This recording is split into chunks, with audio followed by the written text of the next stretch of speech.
எல்லாத்துக்குமே ஒரு ஆல்டர்னேட்டிவ் இருக்கு. சில சமயம் நாம நினைக்கிறது நடக்கணும்னா எதுவுமே செய்யாம இருக்கிறது பெட்டர். டைம் டிராவல் பண்றவனுக்கு புத்தி இருக்காதுன்னு சொல்லுவாங்க. நான் அனுபவிச்சு பார்த்த வரைக்கும் அது உண்மை.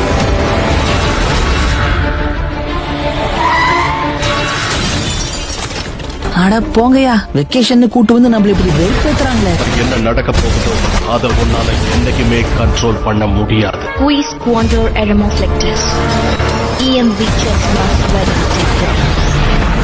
நீ, பென், கெவின் 3 பேரும் ஃபைட் பண்ணி மனித இனத்தோட கடைசி நம்பிக்கையை நீங்க தான். வருங்காலம் என்னைக்காவது வரணும்னா முதல்ல இந்த நிகழ்கால ப்ராப்ளத்தை நாம சால்வ் பண்ணியாகணும்.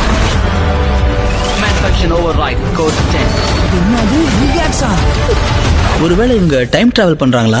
நம்ம ஹிஸ்டரியை மாத்த ட்ரை பண்ணிட்டு இருக்காங்களோ? இதுக்கு முன்ன நீ ஜெயிச்சிருக்கலாம், ஆனா இப்போ வெற்றி என்னோடது. நான் யாருன்னு காமிச்ச இந்த இடத்துல